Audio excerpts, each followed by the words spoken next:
right, welcome to today's episode of Tomorrow's Leader, where we dive deep on all things leader related to leading yourself and leading others. I'm John Laurito, your host. Good to see you again today. Good to hear you. You know what? I wish that podcasting could be a two-way type of communication. It wasn't just me talking and looking at a camera, but it was live or something. Maybe I'll figure out how to do that, have a live audience. I did that one time. It was a small studio audience, but I mean like, interactive, where I could actually have you, somehow, I don't know, plugged in. Maybe I will do a live podcast. Maybe that's the way to do it. Maybe I could do it on Facebook or something. So anyways, somebody wants to help me with that, some ideas on that, that'd be kind of cool. Maybe I'll do a live podcast episode. Okay. Well, that somewhat has something to do with our topic today. So as always, I appreciate everybody's feedback. I've gotten some great suggestions. I did an episode a few weeks ago, and it was called You Got to Ask for the Order. And it was all about making sure that you communicate and you truly are clear and candid with what you want. Ask for what you want. And the message was to leaders, tell people, what do you want? What is the leadership call to action? And I used an example of a story. It was, I had some potential problems with termites, and I had somebody over my place, and you can go back to the episode and listen to the whole story, but he didn't ask for the order. He basically let it hang there at the end. And because of that, I didn't take action on it. I was willing and able and ready to, but he didn't ask for the order. He gave me an easy out. I took advantage of it. And bottom line, I still have not solved my problem. So I got an email from one of my faithful listeners, Belinda Triplet. Thank you, Belinda, for being such a great listener and offering such great suggestions. And the feedback Belinda gave us, she said, you know what? This is such a good point. She said, you know what? Nobody won.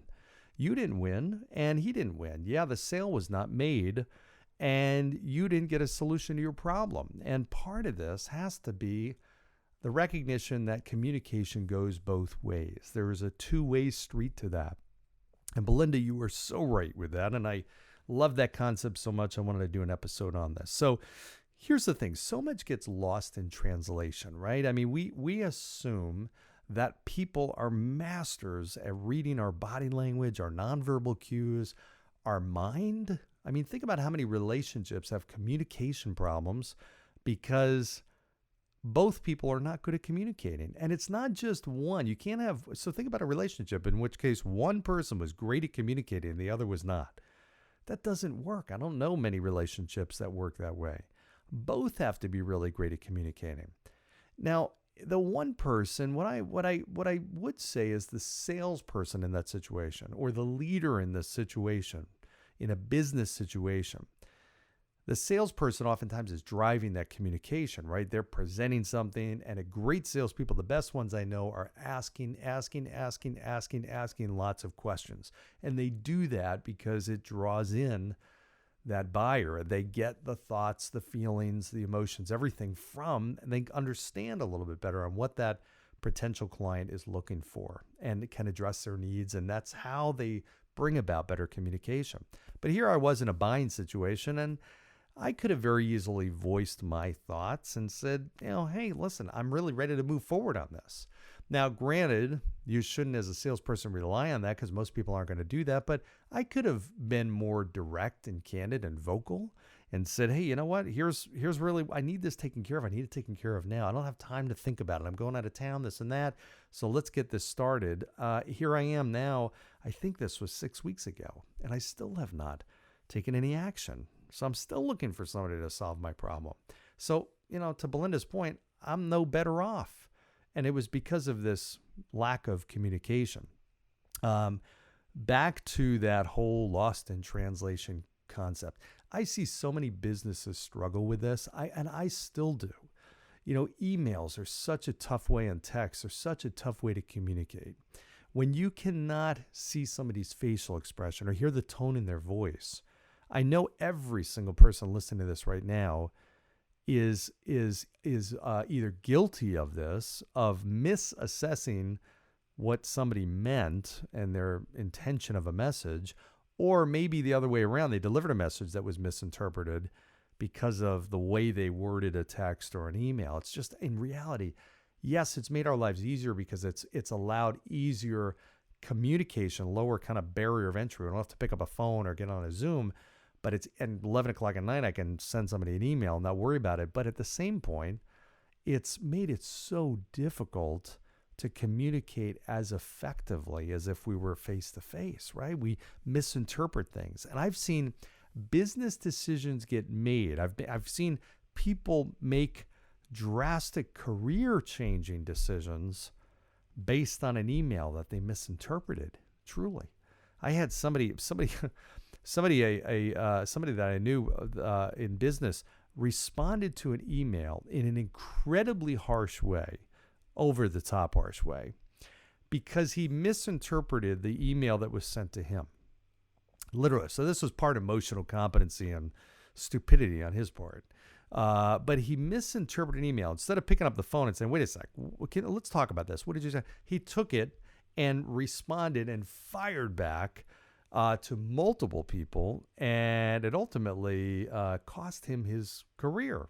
Not right that moment, but shortly after, that job was no longer his job. And people do things like that many, many more times than you would ever think. So bottom line is, the key is it's got to be two-way communications. Don't rely on the email. Don't rely on the text. Don't assume that people understand what you're saying, and ask. Sometimes a great question a leader can ask is just simply, hey, just let's make sure we're on the same page. What's your understanding of what the next step is here? Or what's your understanding of what we just talked about here? Let's just go through, make sure we're both on the same page. I told a story a long time ago that I remember I got out of a meeting, I remember one time, and I debriefed with somebody. And it was with somebody it was my operations director at the time, Debbie. And this person that I had just met with had just met with her. So she got a take from that individual, and she got the take from me. So we were both in the same meeting. Debbie was not. But what she heard were two totally different versions. She said, how do you think it went? I said, well, I think it went pretty well. She's like, really? She said, wait a second. What do you think came out of that meeting? What I thought came out of the meeting was entirely different than this other person. Now, one of us was way off, and both of us were way off, because we both left that meeting thinking that the other person was communicating something that they may not have. What we should have done at the end is say, okay, let's be clear. And if there's a question on this, just do that. Hey, let's be clear. Okay, what's our next step? What are we agreeing upon? Okay, let's recap real quick what we just discussed. What's our 2 or 3 takeaways here? Let's just make sure we're on the same page. Whatever. Anything to kind of close out that meeting. I learned the importance of that the hard way, but that's important. Just making sure that you're on the same page. Hey, are we taking from this the same message? Is this what we're identifying? Let's make sure we're clear on what the problem is. Is the problem this? Yes, great. Okay, and are we agreeing on this as a solution and this is the next step? Don't assume that everybody's on the same page. Don't assume that people are reading your mind. If you don't like something, say it. If you like something, say it. If you got a better idea, say it. If you're concerned about that idea, say it. Voice your opinion. Okay, two-way communication is absolutely key. Belinda, thanks again for the idea. I love it. Great stuff. Short, but I think effective podcast episode. And this we'll call maybe, I think we already named this Lost in Translation. This could also be part 2 to ask for the order. So in any event, hope you enjoyed this. As always, like, share, subscribe. Keep those ideas coming, please. And go down below, give a 5-star review. And we'll see you next time. Thanks, everybody.